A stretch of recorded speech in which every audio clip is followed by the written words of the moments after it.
welcome. If you click this video, you're willing and wanting to understand what is going to be after the surgery. And if you're like myself, I was clicking videos, looking up websites and people's opinions and thoughts of how they felt after the surgery, just because I wanted to understand what was going to happen. I mean, I don't like the idea of someone tinkering the inside of my body, but it had to be done.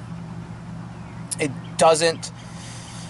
You are not responsive, and it's going to be all right.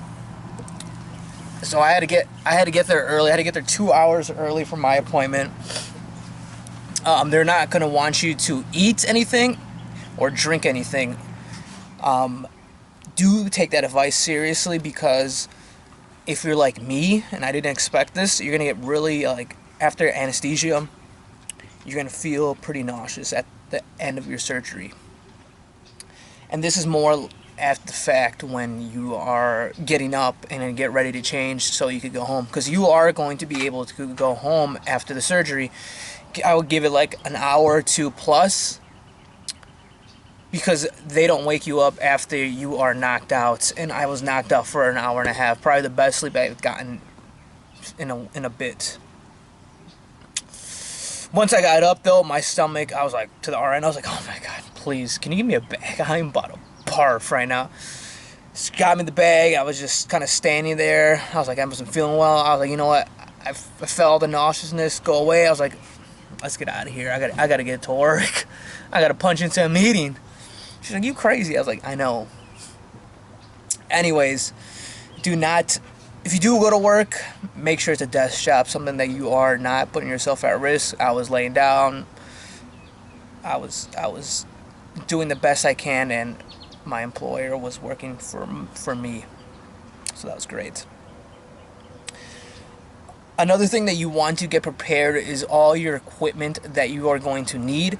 You're going to need a CAP, and it's basically like it's a machine that you're gonna station your leg into it, and it's gonna do motions, and it's gonna do flexion, which is basically your knees like this, and it's just gonna work on this motion. And I was very condescending at first. I was like, I don't need this machine to have my leg do this motion, but you are. And hopefully your insurance does cover for it, because I was looking online. It is expensive to buy, especially, well, for the other machine, which is a ice compressor for your knee. I did not get that because it wasn't covered through your insurance. You had to pay for it. I think it was like $225 per 2 weeks.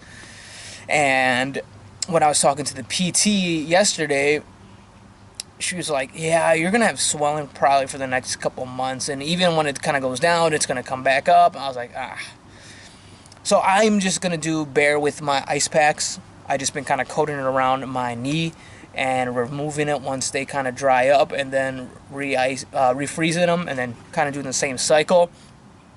But going back to the first topic of hand, which is how you're going to feel after the surgery. At first, you're not going to feel shit. You're going to feel great.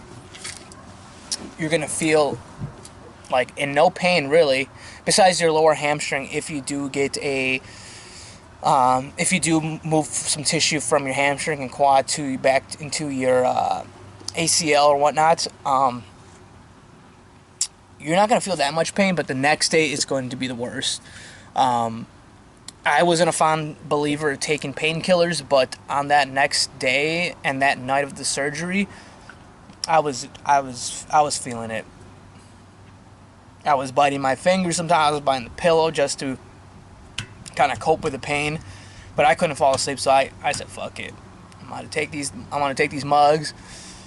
I would suggest taking some food, drinking some water, and kind of moderating the time frame of what you're taking these medicines, because if not,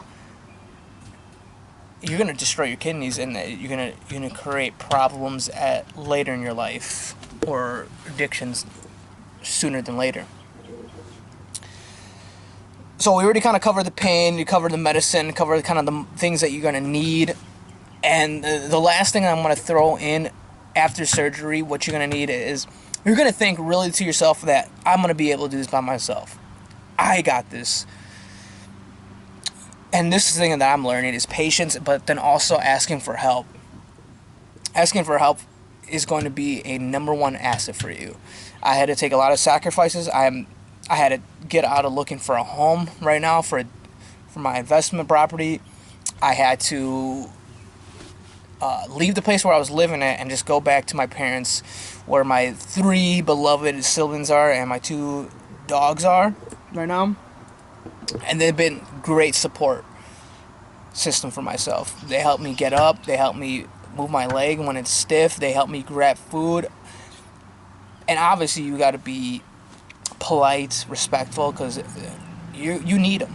And I think it would be so much harder if I didn't have my support system at home, and if work-wise will be another one that kind of occurred right now actually, for an issue. If you do have a strenuous job, ask time off. If you have a work position that requires a stationary desk, don't be like me. Take your time off if you can. I just started a new position. I wanted to, and I'm being stubborn to keep going to this learning, for these learning and training weeks, so I can at least be up to date on what I'm going to do for my job. Anyways, it's the after the surgery is going to be tough. Be prepared. Have a plan. Use your medication if needed. And don't be afraid to ask for help. It's kind of the key terms of what I want to review of after surgery. It's going to be tough. Pain is starting to go away. I got therapy coming. If I can do it, you can do it. That being said, it is Tuesday. My next video is going to come on Sunday for the first week. And we'll see you there. Deuces.